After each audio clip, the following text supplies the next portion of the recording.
As the Raiders season opener gets a little bit closer, we take a look at a very important storyline for not only Sunday, but the first quarter of the season. That plus more on Wednesday's edition of the Locked On Raiders podcast for September 4th, 2024.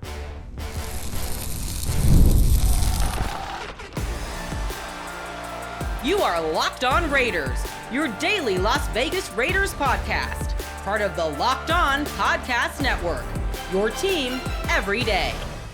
And welcome in, Raider Nation, to another edition of the Locked On Raiders podcast. Thank you so much for making the show your first listen of the day. Make sure you subscribe and follow for free on YouTube or wherever you get your podcast to get the latest edition of the show as soon as it becomes available. And as always, if you're checking us out on YouTube, you know we appreciate that. The show grows each and every day, and that's because of your support and because of the job that my man Ari does. He does a fantastic job each and every day, making sure we're on YouTube, we're looking good, and we're sounding good. We appreciate him. We shout him out. He's on Twitter at Ari Producers. You can hit him up there. You can hit me up as well at your boy Q254. And we got the Locked On Raider podcast voicemail line at 707-654-4693. We will get back to your calls and texts coming up in segment number 3 of today's show. We didn't have any yesterday as we were doing a little bit of a season preview when I had an opportunity to talk to Sacramento, California, Matt George of the ABC affiliate there on the news channel. So didn't have any calls and texts on yesterday's show, but we'll get back to them on today's show. That'll come up in segment number 3. Segment number 2, we'll talk about a very important storyline. We've talked about multiple storylines so far throughout the course of the week. We'll continue to do that, but we have to focus in on the quarterback. We have to focus in on Gardner Minshew, what he brings to the table, what he has to bring to the table for the Raiders to have success, not only on Sunday versus the Chargers, but throughout the first quarter of the season, which AP has said is very important to get off to a hot start. So we'll do that in segment number 2 of today's Locked On Raiders podcast. Here in segment number 1, just news and notes of the day, including an ex-teammate of Jermaine Exum, an ex-teammate who is Jermaine Exum, I should say, of Maxx Crosby, showing him a lot of props. So you'll get that here in segment number 1.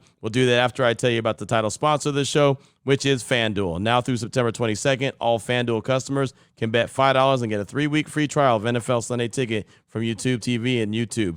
Visit FanDuel.com to get started today. So off top, we got an updated depth chart, and it's awesome to have an updated depth chart that is actually about a game week, right? It was preseason. We had multiple depth charts, but this time it's as official as it's going to get. Now, it's always subject to change. Don't get it twisted, but it's about as official as it could possibly be, and it's pretty exciting. So I'll go over it real quick. Anything that stands out to me, I'll make sure to point out, but just so you understand the updated depth chart for week 1 versus the Chargers. So starting wide receivers, no surprise, Jakobi Meyers and Davante Adams. Behind Davante Adams, Ramel Keaton, the youngster, right? He really solidified his spot in that last preseason game against the San Francisco 49ers. And behind him, Tyreek McAllister. And some wonder, well, why is Tyreek behind Ramel Keaton? Well, McAllister's really going to butter his bread by way of special teams. But there you go. There's not a lot of experience behind Davante Adams, Ramel Keaton, and Tyreek McAllister. Behind Jakobi Meyers, you have Trey Tucker and DJ Turner. So again, not a lot of experience. Trey Tucker's starting to come into his own. You know, he's going to get a lot of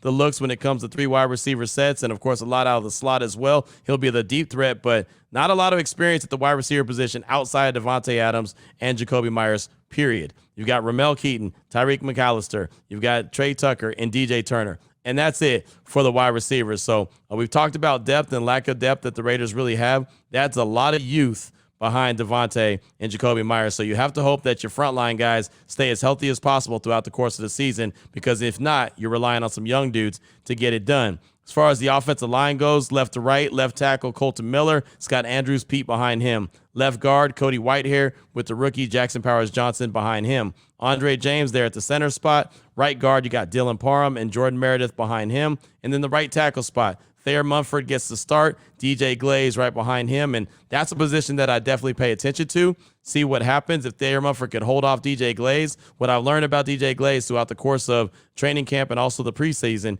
the moment's not too big for him, right? I'm not saying he's going to go and threaten and take Thayer Munford's job immediately, but he's a guy, if things don't work out very well with Thayer Munford or he gets injured again, don't be surprised to see the rookie DJ Glaze, a 3rd-round pick out of Maryland, in the starting lineup. Also, something to remember, too, if something were to happen to Colton Miller, Thayer Munford could always kick over to the left side, and then DJ Glaze you'd see there as a starting right tackle. As far as the tight ends go, this depth chart is released in 12 personnel, so you got Michael Mayer and Brock Bowers as the starting tight ends, with Harrison Bryant sitting behind Michael Mayer. Brock Bowers is a guy that's going to be an interesting storyline. We'll talk to Antonio Pierce today around 11:40 a.m. Pacific time. Make sure that Brock Bowers is good to go for Sunday. He's a guy who hasn't practiced in a long time. Want to see where he's at as far as health-wise and if he's going to be in football shape to give it a full go on Sunday versus the Chargers because they're going to need him. So, Brock Bowers, Michael Mayer, starting tight ends with Harrison Bryant. They're sitting behind Michael Mayer. The quarterback, obviously Gardner Minshew with Aiden O'Connell behind him. And the running backs go 4 deep. Zamir White, Alexander Madison, Amir Abdullah, followed by Dylan Lobby. So that's what the starting offense looks like as far as the updated depth chart goes. When you look at the defensive side of things, Maxx Crosby and Malcolm Kuntz are starting defensive ends. Tyree Wilson lines up behind Maxx Crosby as the second team. And behind Malcolm Kuntz, you have Janarius Robinson. Robinson showed up a lot during training camp in the preseason. Excited to see what he can bring as far as contributions to the mix. Starting defensive tackles, Christian Wilkins and John Jenkins, with Nesta J. Silvera lined up behind John Jenkins. Christian Wilkins has Adam Butler and Jonah Lalu behind him as well. So the Centennial High and Las Vegas native Jonah Lalu, who they picked up off of they picked him off of waivers last week. Yeah, picked him up and added him to the 53-man roster. He's the 3 deep. As far as the outside linebackers, you've got Divine Diablo, Luke Masterson. Amari Gaynor is back in the 4 hole, so he's behind Kanai Maaga. And really, Maaga is really a special teams guy. You're not going to see him out there as far as the linebackers go on defense. So Amari Gaynor and being in the 4th hole was kind of surprising to me. But, again, it's just the first depth chart of the season. Robert Spillane is the middle linebacker with Tommy Eichenberg, who we have not seen get much burn at all because he's been out there, or he hasn't been out there because of injuries. So interesting to see him slotted in as the backup behind Spillane. Maybe that means that he's healthy now. Again, another guy we'll ask about when we talk to Antonio Pierce later on this morning. Amari Burney is in the 3 hole. The cornerbacks, the starting corners, you got Nate Hobbs in the slot, Jacorian Bennett on one side and Jack Jones on the other. Behind Jacorian Bennett, you got DeCam Richardson, and behind Jack Jones, Darnay Holmes. Darnay Holmes is the guy that the Raiders signed as a free agent, and he'll slot in right behind Jack Jones to start things off with. As far as the safeties go, you got Trayvon Merrick with Isaiah Palomau behind him, Marcus Epps as the strong safety with Chris Smith behind him, and Thomas Harper, another guy they added to the 53-man roster late last week. The specialists, you know who they are. A.J. Cole, the punter. Daniel Carlson, the kicker. A.J. Cole, the holder. Boba Moyer is the long snapper. Kick returners, Amir Abdullah, followed by Tyreek McAllister, Dylan Lobby, and DJ Turner. Punt returner, Trey Tucker, followed by Tyreek McAllister and Amir Abdullah. And I think that special teams unit is definitely something to pay attention to. I talked a lot about the offense on my radio show on Tuesday, and I think the special teams unit and the way that they're able to kick return and punt return, I don't think they're going to do something consistently where they're having big-time returns, but I think even a few big returns for the kick return and punt return units is really going to help this Raiders offense in a major way. So that's the updated depth chart. Of course, it's always subject to change, and it could change multiple times throughout the course of the season, or it could stay status quo, even though it doesn't mean that all those players are going to still line up as the first team, second team. It could be just, how they have it right now as a formality. I mentioned Jermaine Illuminor at the top, and it's funny, I meant to tease one of Maxx Crosby's former teammates. That's what I meant, is Jermaine Illuminor. He was on the Up and Adams show on Tuesday and was talking about what Maxx Crosby is like as a teammate and what he's just like in general. He is one of a kind, but I owe everything to that man just because getting to Vegas, I tell him that all the time too. Getting to Vegas, the position I was in, it was kind of, for me, it was, this is really your last opportunity to make something of yourself and make something of your career. Getting to be around Max, just honestly, I don't know where I'd be today if I wasn't around him, just because, like I said, his work ethic and how his approach to the game is and his belief in himself and his confidence was contagious. And that's how I approach the game now. Like I said, he's one of a kind, but that's why he's the face of the franchise over there, because everything he does, that you just want to do. Like, you want to not only fall in line, but you want to follow him into war, because he's going to go and give everything he has in that game. And, Max will tell you, like, last year he was beat up and he did not care at all. He went into those games and the effort he gave it was contagious. Like I'm saying, I want to be like Max, I want to be one of the best in my position. I want to be that guy who people look at and be like, every single play, he's going to give everything he has. It doesn't matter if he's hurt, he's banged up. They're down by 20, they're down by 30. He's going to go out there and go crazy every single play. And you're going to have to take it from him in order to beat him. And that's the type of guy I want to be. There's Jermaine Illuminor. He was on the Up and Adams show with Kay Adams and, giving a glowing review of Maxx Crosby and basically saying like he wants to be like Maxx and, saying that he wouldn't be where he is without Maxx. And the one thing that and me being out at practice and training camp and all that, the one thing I can guarantee you is if you're not on your A game going up against Maxx Crosby every day in practice, he's going to embarrass you. And oh, by the way, he's trying to embarrass you. So you really got to step it up. And that's why, when DJ Glaze was able to hold up as a 3rd-round pick out of Maryland, one, it was kind of shocking to see him have success early on, even though there was plenty of times when Maxx Crosby beat him. But even to see him win a few times, it's like, whoa, hold on, what happened there? Because most times Maxx Crosby is winning, and throughout the course of training camp, he literally wrecked practice so many times that they had to take him out, put him on the sidelines so they can get a little bit of work in. So glowing reviews right there for Jermaine Illuminor. Illuminor is a guy that I'll always root for. I thought he was a good dude. Did he have his shortcomings? Of course, right? Was he perfect? No. There's a reason why he's in New York and not with the Raiders, but he was just always a really good dude. He was a guy that's willing to talk to the media, regardless if it was a win or a loss, or if he had a bad game or not. He was always willing to talk, always showed a lot of respect. And, in this business, man, it's something to be said about that. So I have a soft spot in my heart, I guess I should say, for guys like that. So I hope that he goes to New York. He's there with Carmen Basillo, the offensive line coach, who was the Raiders offensive line coach last season. And I really do hope that he has a lot of success, and I was really, proud to be able to talk to him as many times as I did and, just kind of get to know him, who he is as a person, and think he's a hell of a dude, a stand-up guy. So shout out to Jermaine Illuminor, and he obviously had glowing reviews to say about Maxx Crosby. Final little nugget, as I mentioned, Antonio Pierce, he'll speak with the media around 11:40 this morning Pacific time. So we'll ask him about Brock Bowers. We'll ask him about Tommy Eichenberg, how he feels going into a game week, obviously, and a lot more. So that'll be coming up in a little bit, of course. If, he has something real massive to say, of course, I'll have it on the podcast coming up tomorrow as well. So coming up in segment number 2, key storylines to focus in on. Going to, of course, do this throughout the course of the week. I already started earlier this week when I was talking about the running game and what the Raiders need to see. But obviously, you've got to talk about the quarterback position and Gardner Minshew and what he needs to bring to the table consistently. Not only Sunday, but throughout the first quarter of the season. As AP has said, you got to get off to a hot start. We'll talk about that coming up in segment number 2 of today's Locked On Raiders podcast.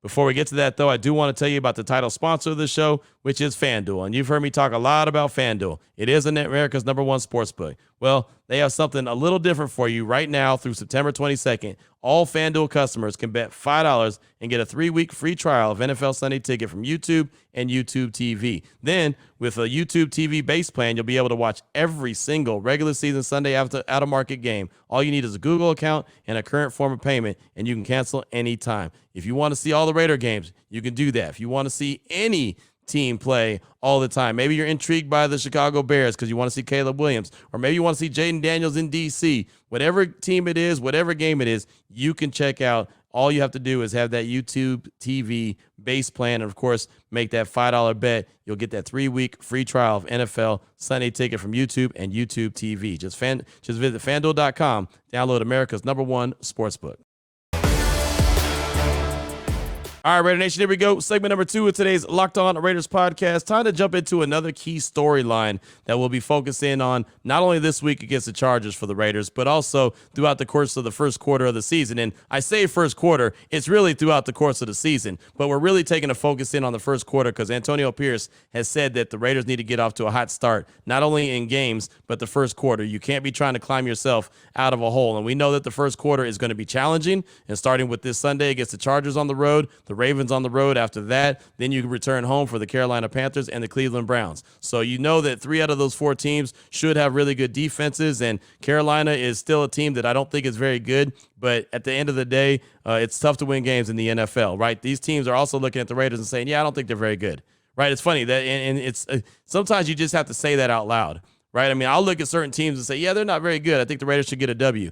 A lot of times, those same teams that I'm saying that about, they're looking at the Raiders and saying, yeah, I don't think they're very good. We should get a W in this game. That's just the harsh reality of it, because that's what right now the Raiders look like. On paper, they don't look like a great team, right? And nobody's giving them a credit for being a really good team. And if you go to, FanDuel.com and look at the over-under, 6.5 wins doesn't mean that you're a very good team, right? It means that you're just good enough to win a few games and get you out of a really good range to get a draft pick, but it doesn't get you anywhere close to the playoffs. So that's where they're at right now. That's where they have the Raiders. It's up to them to prove everybody wrong and prove themselves, more importantly, right. So how are they going to do that? I've talked about the run game already this week. We're going to obviously talk about the defense later on this week, but we've got to focus in on the quarterback position. That was something that we talked about quite a bit throughout the course of the offseason, training camp, the preseason. We saw a very intense quarterback battle where neither guy really separated himself. Gardner Minshew or Aiden O'Connell, neither one of those guys just stood out and was like, yep, there's no doubt he's the quarterback. Like if you had told me Aiden O'Connell won the quarterback battle, I could have believed it. If you tell me that Gardner Minshew won the battle, which he did, I could believe it. And for my money, he probably won the battle because of two things. He has a little bit of mobility, a little bit of wiggle to him, and he's a veteran. So he's been there, done that. That's really the two things that stood out to me the most on why Gardner Minshew won the starting quarterback job over Aiden O'Connell. With that being said, I do expect both quarterbacks to play throughout the course of the season. But for Minshew in particular, he's got to be smart with the ball. That's the first thing. We've seen Minshew sometimes get a little backyard football style to him and, get a little freaky and throw the ball into harm's way. This Raiders team can't afford to do that. As much as I've talked about staying ahead of the sticks, staying on schedule, don't get third and longs, you also can't give other teams short fields. So you can't turn the ball over. So he's got to be smart when there's, traffic around the ball in the pocket, whether that's a pass rusher trying to swipe at it and make him fumble or force him into a bad throw, a bad decision, and turn the ball over. First and foremost, ball security is a must. He didn't throw any interceptions in training camp and preseason. Well, in training camp he did. In preseason, he didn't throw any interceptions, but there was a couple that was pretty questionable that looked like he should have. A couple against the Dallas Cowboys that looked like they should have gone the other way. They just didn't complete the play. Aiden O'Connell, he did throw a pick six against the Cowboys, and that was, one of the things that worked against him was the lack of ball security. But the other thing with Gardner Minshew, he's got to be smart about using his legs. I love the fact that he can use his legs. I think that's a very important aspect that you need to have in today's game. You just need to be able to do it for multiple reasons, whether it's, pick up 7-8 yards and get a first down, right? Extend drives. That's always going to be a big factor. Or just rolling out, moving the pocket, setting up, trying to allow your wide receivers like a Devontae Adams and a Jacoby Myers to, reposition themselves and, and do the scramble drill and get open for a big play, down the field. Like perfect example is what Jarrett Stidham did when the Raiders were playing with the 49ers on New Year's Eve, or it was actually New Year's, I believe, at Allegiant Stadium, where he rolled out, he escaped trouble, allowed Devontae to go ahead and, get repositioned and then delivered a strike to him that ended up going for a touchdown. Jarrett Stidham ended up taking the helmet in the mouth, right? And he got up, his mouth was all bloody, but because he used his legs to, reset himself up and change where the pocket was, right? Roll the pocket out. He gave Devontae Adams an opportunity to get open. There's something to be said about a player that can do that as well. And AP has said that if the play is there, Minshew's got to make it. He's got to let it rip. He can't just always just rely on his legs and, hey, I'm going to get out of there, or start doing a bunch of backpedaling and, like I said, doing a whole lot of the backyard football. Like sometimes his gift could be his curse as well. So what he's got to do is look to be consistent. Whatever you're going to give this team consistently is what he needs to do. I've talked about it in great detail. He's not an elite quarterback. The Raiders don't have an elite quarterback on the roster, so he's not going to give you a 10. But if you can consistently be anywhere around a 7 and do that consistently, not a 7 one week, a 3 another week, a 5 the other week, a 10 another week, a 2 the other. Like, you can't be that guy. But if you can consistently be a 7, and Antonio Pierce and the Raiders in this offense, Luke Getsy led offense, can guarantee that, okay, this guy's going to be a 7 every week, they can work with that. Again, they're going to have a heavy dose of the run game. You're going to have a defense that I believe is going to be pretty solid, pretty strong. Actually, I think they're going to be really good as long as they can figure out how to stop the run or slow down the run and don't let, teams run all over them like they did in the preseason. I think that a lot of that had to do with just, scheme and everything being really vanilla in the preseason. We'll find out quick, right? Because both the Chargers and the Ravens want to run the rock quite a bit. And if they can, we'll learn if the Raiders can't stop them. But, just getting back to Gardner Minshew, as long as he could be consistently that 7, he can be good. The Raiders have a tough 4 games. They need to, at the very least, come out of this 4 2-2. Ideally, they would come out 3-1, but that's a tall task to ask, right? Chargers are not going to be easy on the road, SoFi. We know what Baltimore's expectations are. They were on the doorstep of getting to the Super Bowl. They decided to not play their own game. They played the Chiefs game and lost that one. But we all know the expectations for the reigning league MVP and Lamar Jackson and the Ravens. So that one's going to be a tough one. The Panthers, a big question mark. You don't know. At least that's the season home opener. Feel pretty good about that one. And then the Cleveland Browns have a really tough defense. You just don't know what their offense is going to bring. You don't know who or what Deshaun Watson's going to be. He isn't that same guy that he was when he was leading the Houston Texans to division championships there in the South. That's not who he is anymore. The question is, who is he? Nobody knows until we see. But Gardner Minshew is in charge of making sure all these guys are on the same page, making sure Davante Adams is involved in the offense early and often. Brock Bowers is obviously going to be needed in a major way. He's going to be a guy that I think that they're going to be able to use a lot in the red zone as well. Right, they've got to manufacture touchdowns as opposed to field goals. It can't be a bunch of, Daniel Carlson, do really well between the 20s. Then when you get to the red zone, all of a sudden you bog down. It can't be that. They've got to find a way to manufacture touchdowns.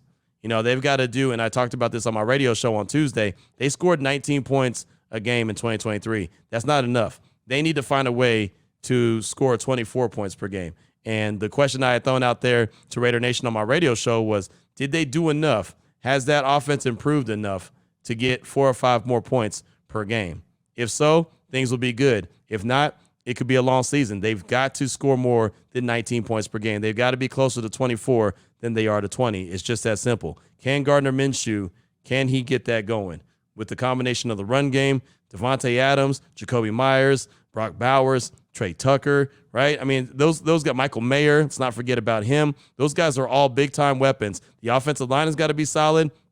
I hate the fact that, JPJ is not starting this first game because he's just not ramped up, ready to go yet. So even if they go out there and play really well on Sunday against the Chargers, you know that there's another version of the offensive line coming down the pipeline sooner rather than later. And at some point, JPJ, Colton Miller, Andre James, Dylan Parham, Thayer Munford all got to get on the same page as well. So it's very important that Gardner Minshew is smart with the ball. He's getting an opportunity that doesn't come his way very often to actually start the season as a starting quarterback. I think he did that back in 2020 with the Jaguars, but it's not like something that happens every opening game of the NFL season. He's not always the starting quarterback. Last year, he came in for Anthony Richardson when he went down. He went down early and often, and Gardner Minshew had to do the heavy lifting down the stretch. So what can he be? Can he consistently be a 7? If he can be that, I think the Raiders could live with that, and they'll take a chance, and they'll have an opportunity to win some games, especially on the strength of the defense. But if he's up and down, if he's a roller coaster ride, it's going to be exactly that kind of season, and you'll see Aiden O'Connell out there sooner rather than later. It's so important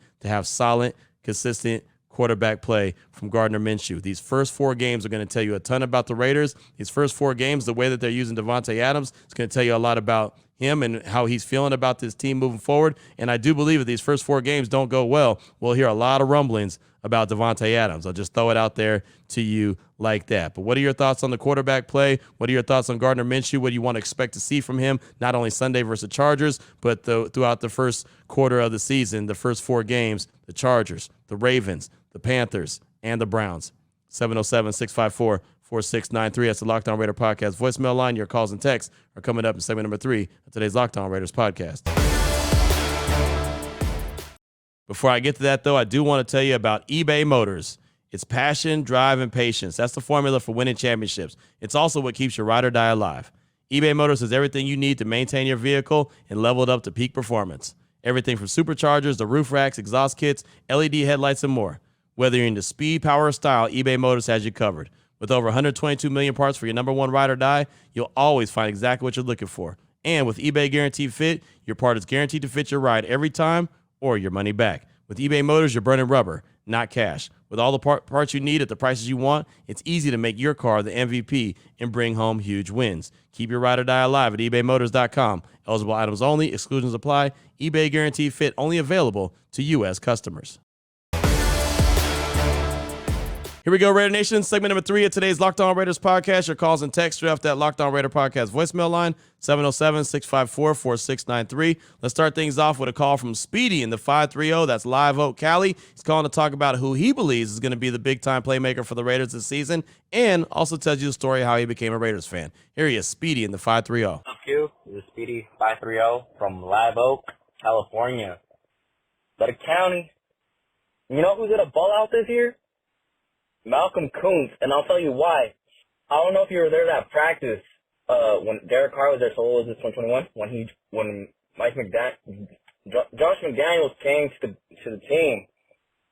I remember seeing it on Instagram or whatever, and Malcolm Kuntz was going hard, and I remember seeing the video, and Josh McDaniels was like, "Hey, what are you doing?" And he's cussing him out, and I just see the body language on Malcolm Kuntz, like, dude, I'm just going hard. Like, what do you mean? Like, but he looked looked not defeated, but like not sad either. But damn, what's the word? Whatever. But look, and then this year, everyone's laughing that, only Mad Max is such the quarterback. But that's funny because that's Mad Max. But Malcolm Kuntz, but if Mad Max did that in 2021, would he get the same lecture that Malcolm Kuntz got? You know? Let me know if you remember that, because I don't forget stuff like this. I remember my wife says I stuck the Raiders so much that I'm weird, but dude, if you're a Raider, bro, you're a Raider. And let me tell you real quick how I became a Raider. I became a Raider when I was a little kid. I remember my cousins bought me a Charles Woodson C. Woodson jersey, the white one, and it had my cross, my Catholic cross on it, the gold necklace like in Goodfellas, like Henry Hill. And I remember going to school like that, and I remember one of the yard teachers was like, "Hey, Seawood, 24." And I didn't know she was yelling at me because I was doing something inappropriate thing, going up, running to science, how little kids are. But it was back in elementary. And since then, my cousins would just get me Raider gear, Raider jackets, Raider the teddy bear, Raider would have our last name, the family last name with the teddy bear with the Raider logo on it. And that's just how I just stuck with the fans since I guess it was 1999, 2000. And I've been from 94, so 2000 all the way now. And I got my little son. I had a little boy. When you moved to Vegas, I had my little boy in 21. May 21st, 2021, I had me a little boy, and oh my gosh, he's 3 years old, and I got him to say Raiders. My wife's a Niners fan, but he's a little. I'm getting him. I'm getting him to be a little Raiders fan. But hey, I just want to let you know. Sorry, I took so long, and I got excited at the very end. But do you remember that video, Q, about Malcolm Kuntz? Let me know. But I feel he's gonna ball out this year. Let's go Raiders. Speedy, thanks for the call. I appreciate you. And yeah, I was at that practice, man. I was front row and center for that. That exchange was massive. Matter of fact, I tweeted out a video of it at your boy Q254 immediately when it happened. And you heard all the expletives from Josh McDaniels. And that literally was the day that Malcolm Kuntz was put into the doghouse. Like they were doing a drill that Carr was supposed to, and I forget what he was supposed to do exactly, but Malcolm Kuntz had his hands up and was getting in the way, and McDaniels basically told him to get out the way. Not in those words, but he basically told him to get get out the way, and he was hot. And like I said, Malcolm Kuntz immediately was inserted into the doghouse, then never really got out of it until McDaniels was fired.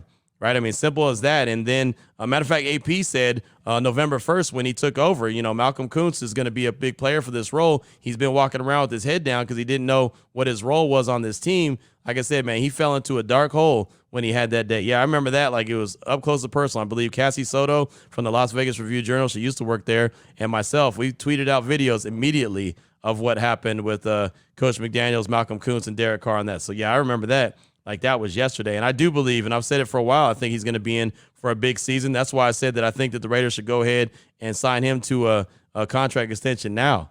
Because if he does have that big season that I expect him to have, having the addition of Christian Wilkins, obviously we know what Maxx Crosby brings to the table.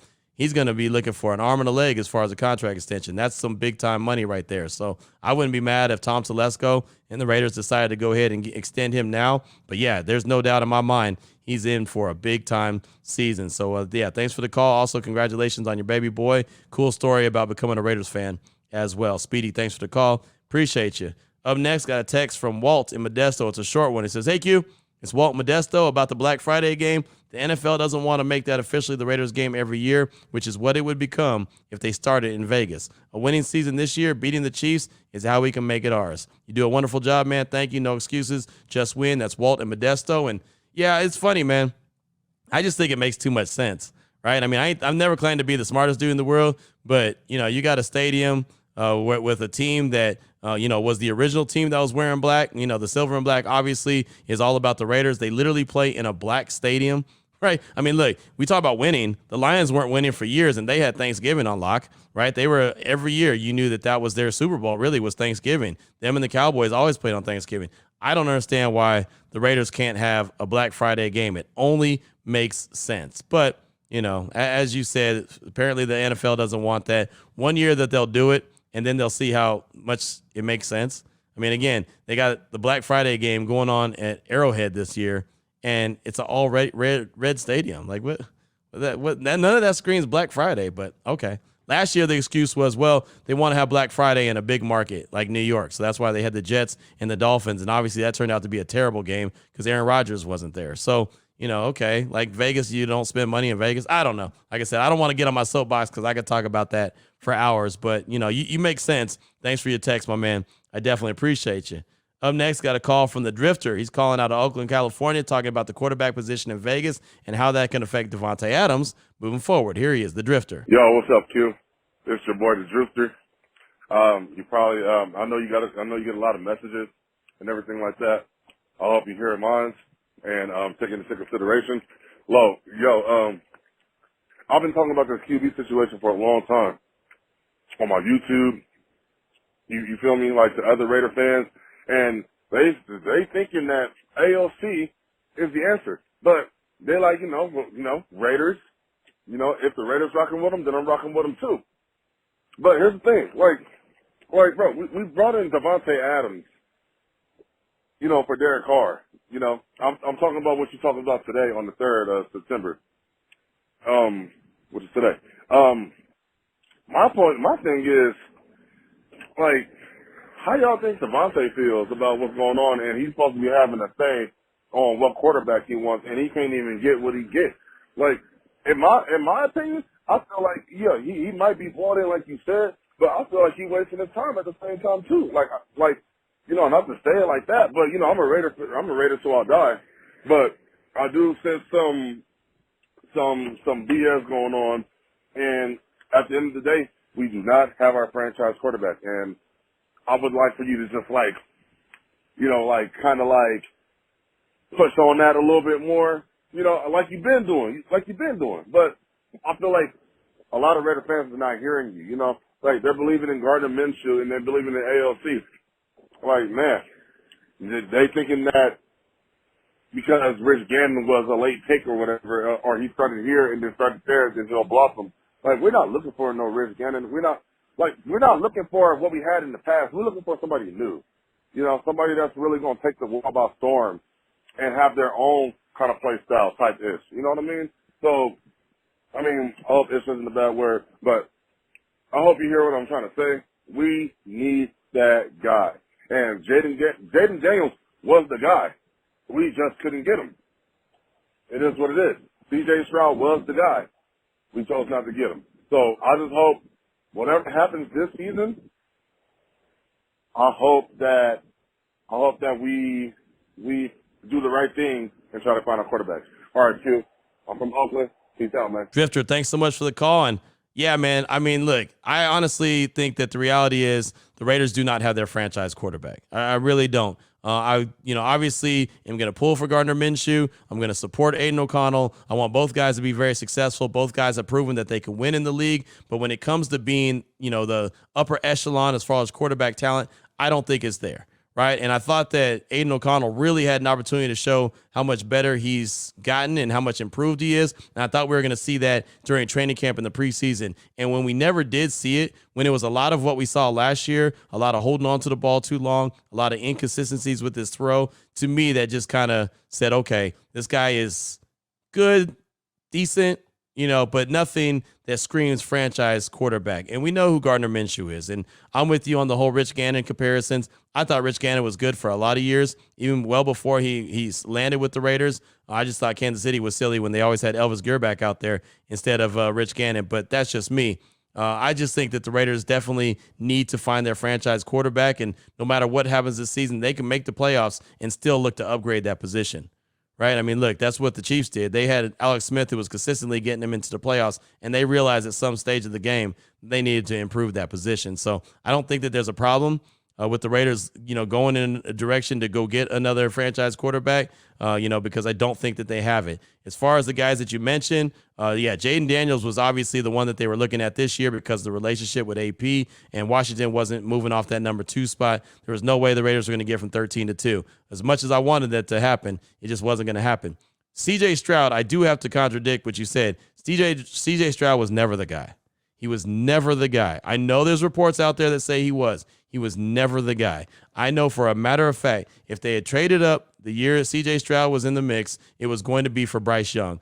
That's who they wanted, was Bryce Young. They did not want C.J. Stroud. Again, I know there's reports out there, but I've talked to people that were in the mix, that were doing the job of selecting, and C.J. Stroud was not the guy. It was Bryce Young. That's who they were going to trade up for. C.J. Stroud wasn't on a lot of people's radar. Right, I liked him because of his size and the fact that he was very, very accurate.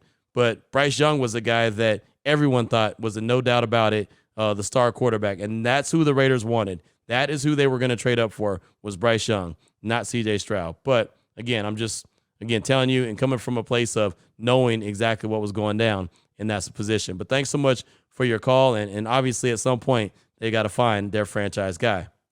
Up next, got a text from Juan in L.A., and we'll close out with this. It says, Q, it's Juan in L.A. Going back yesterday's pod on the running game. Finally glad you're talking about this. And the key to the Raiders this season, especially with our quarterback, we have to be able to run the ball. That'll set up the passing game. And with our weapons, Adams, Meyer, Bowers, and Mayer, even Tucker on play actions, it's simple football. You run it well, it'll open everything else up, and don't matter who's under center. Don't need a quarterback to pass it 30 times, but I'm sure that we'll need that at times this season. If we stick to the game plan and ball control, it'll be a fun year. I'm out and just win, baby. P.S. Pound the rock, Q. Pound the rock, Q. Pound the rock, Q. Speak it to existence. That's from Juan in L.A. And Juan, thanks for the text. And yeah, look, it's not me speaking into existence. That's what AP wants to do.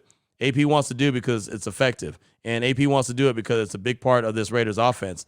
That's why I brought it up. We didn't talk about the running game very much because it was all about the quarterback battle all offseason, all training camp, all preseason. So you didn't see Zamir White. You didn't see Alexander Madison really get too much burn, right? But they're going to be needed in a major way. There will be times when the quarterback has to throw the ball 30 times. I don't want to see him throw it any more than 30 times. If they have to throw it more than 30 times, something went wrong. I would love to see the running game really be the bread and butter of this team. I'd love to see Zamir White and Alexander Madison get 25 carries per game, anywhere from 25 to 30. That'd be fantastic because what you said, ball control, that's what this Raiders offense is supposed to be. That's what they want to be. They want to own the time of possession. The thing about that is you can't own the ball, the time of possession, do 7 or 8 minute drives, and then settle for 3 points. You've got to be able to get 7 points out of it, or you're going to end up beating yourself because there's teams out there that can strike quick, fast, in a hurry and get into the end zone. So you definitely want to make sure if you have that ball control, you're cashing out at the end and you're getting 7 instead of 3. But yeah, your point about running the rock, it will open it up for everyone else. They just got to be able to do that, and that's going to start up front with the big uglies, the offensive line, Colton Miller, Cody Whitehair, Andre James, Dylan Parham, Thayer Munford. At least week 1, those are going to be the dudes tasked with running the ball. We know what the Chargers are going to want to do. We know what the Ravens are going to want to do. But the Raiders also have to be willing and able to run the rock as well. So thanks so much for that. I do appreciate you. Again, that was Juan texting from L.A. And that's all I got time for on today's show. Coming up tomorrow, we'll talk about another storyline as we'll have David Drogemeyer from Locked On Chargers. He'll be on the show to do our crossover edition. What is that? We'll do a preview of it. We'll talk all things, the keys to victory. What's it going to take? Give you a preview of what the Chargers are going to bring to the table. Obviously, talk about what the Raiders are going to bring to the table. Just get you primed and ready to go for the Sunday's game against the Chargers. We'll also talk defense. We'll get into that as that's going to be a big-time storyline for this team as we all expect it to be led by the defense. So we'll do that as well as have our crossover edition coming up on Thursday's show and, of course, Friday as well as we close out the week really strong. We'll talk to Antonio Pierce this morning around 11:40, so anything that he says we'll bring to the table as well. I got a call from PE in North Carolina. I'll get that on the next show. We got a lot coming up as we got to close out this week really strong the next couple of days and get you ready to go. All things Raiders and all things Chargers Sunday at SoFi Stadium. So until tomorrow, Raider Nation, take care of yourself, take care of your family, love on your family. Most importantly, as always, just win, baby.